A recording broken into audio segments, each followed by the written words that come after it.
This video was made by the Cancer Genetics and High Risk Program to provide some background information on cancer and genes.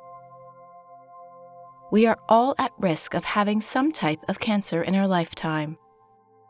Cancer is complex and can be caused by many factors such as aging, environment, lifestyle, and family history. In some families, cancer seems to happen more often. These families may wonder if cancer runs in their family or if the risk of cancer could be passed on. We have about 20,000 genes in every cell in our body. Our genes tell our body how it should work. We have 2 copies of each gene, 1 copy from our mother and 1 copy from our father. Each gene has a job. For example, some genes determine eye color, hair color, or height, while other genes protect against cancer. A change in a gene, called a mutation, may stop a gene from working as it should. In most cases, gene mutations happen over a person's lifetime. If this happens in a cancer-protecting gene, it may cause the cell to grow out of control and become a cancer. This is how most cancers happen. In rare cases, a gene mutation is inherited, meaning it is passed down from a parent to a child. If there is a mutation in a cancer-protecting gene, we call this hereditary cancer. People with hereditary cancer have a 50% chance to pass that mutation on to their children. There's also a 50% chance they will pass on the other gene to their children. Inheriting a cancer-protecting gene mutation does not mean a person will definitely develop cancer. Instead, they are at an increased risk to develop certain cancers over their lifetime compared to the general population. On the other hand, a person who does not inherit a cancer-protecting gene mutation may still develop cancer over their lifetime.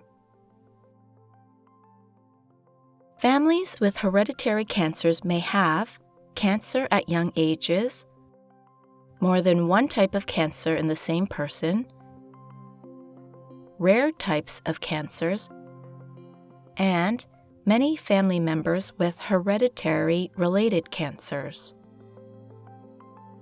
To review, all cancers come from gene mutations. Most cancers happen by chance, with very few cancers being hereditary. Some cancers happen in families more often due to shared environmental and genetic factors we do not understand at this time. By reviewing a person's family history of cancer, we can identify families that may have hereditary cancer. This is a family history. The patient has an arrow next to them. Women are circles and men are squares. Someone who has passed away has a diagonal line through them. Siblings connect to each other by these lines, and children connect to their parents by these lines. This is the maternal side. This is the paternal side. Ancestry or ethnicity is written above grandparents. Anyone who is adopted has a bracket around them. Anyone who has had cancer is shaded in. In this example, a maternal aunt had breast cancer at age 50, and a paternal grandfather had colon cancer at age 60. Families are assessed as either low, moderate, or high risk for hereditary cancer. In other words, the chance a mutation will be found in a cancer-protecting gene if genetic testing is done. To assess a family for hereditary cancer, we look at blood relatives on a person's mother's side and father's side separately. This family has a low risk for hereditary cancer. Most of the cancers in this family happened after the age of 50 and are common cancers, like breast cancer and prostate cancer. It is not unusual to see 1 or 2 people from the same family with these cancers. This is another low-risk family. Although there are a number of relatives with cancer, skin, lung, breast, colon, prostate cancer, and Hodgkin's lymphoma, the cancers do not group together in a known hereditary risk. These cancers are common and happened at typical ages. So when does a family history begin to look like there is hereditary cancer? When there is a cluster of 3 or more hereditary-related cancers on the same side of the family, like breast and ovarian cancer, or ovarian, colon, and uterine cancer. This family has a moderate risk for hereditary cancer. Sometimes it is not the number of relatives with cancers, but the age of diagnosis. This family also has a moderate risk for hereditary cancer, having 2 people in a family with colon cancer or breast cancer diagnosed before the age of 50. Hereditary cancers may be more common in certain ancestries, for example, in Ashkenazi Jewish ancestry. As this family is of Ashkenazi Jewish ancestry, there is a moderate risk for hereditary cancer even though only 1 relative is diagnosed at a typical age. This family has a high risk for hereditary cancer. There are many generations with many relatives affected with hereditary-related cancers. There are young ages of onset, multiple cancers in one person, and rare cancers.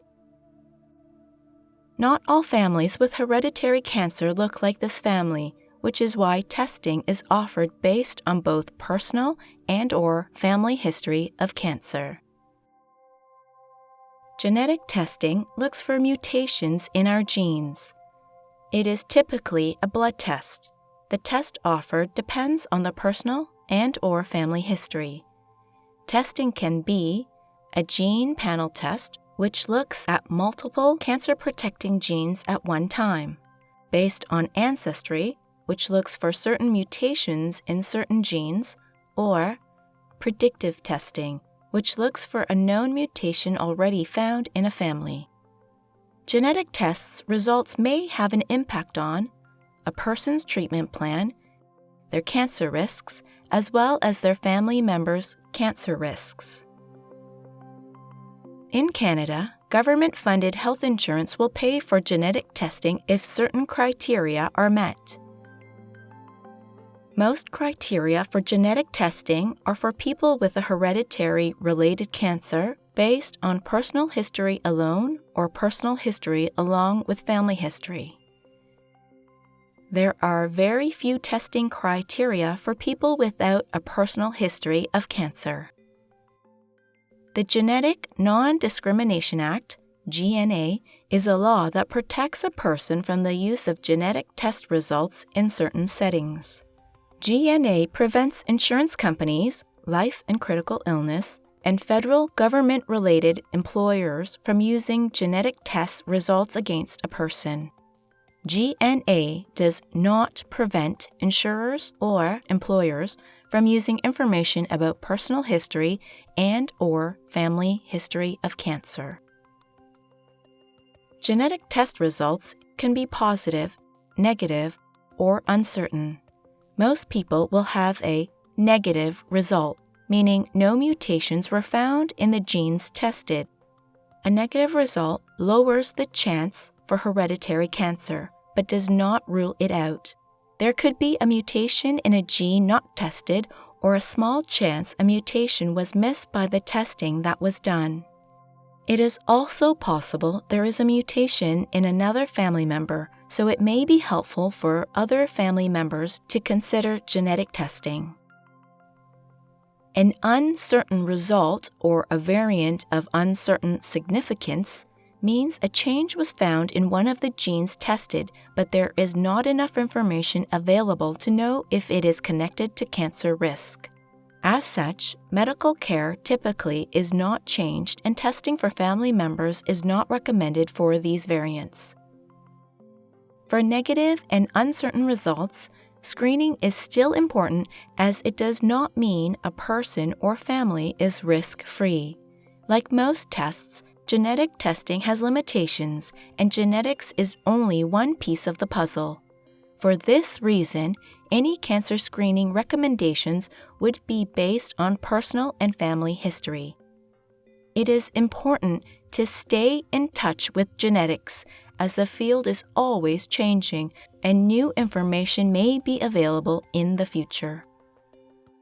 Very few people will have a positive result, meaning a mutation was found in a cancer-protecting gene. A positive result increases the chance one or more cancers may happen in a lifetime. As such, cancer screening, risk reduction options, and possible cancer treatment may change. These options vary from cancer type to cancer type. A positive result also allows family members, blood relatives, to test to see if they carry the mutation or not, which can help determine their cancer risks. Gene mutations are passed on from parent to child, regardless of gender. If a person has the mutation, there's a 50% chance they can pass it on. If a person does not inherit the mutation, it cannot be passed along. In most cases, the mutation was inherited from a parent. As such, brothers, sisters, aunts, uncles, and cousins may also be at risk. Therefore, for relatives, knowing if they do or do not have the mutation can affect their screening and risk reduction options. Information around cancer and genetics can be complex, but genetic counselors are here to help.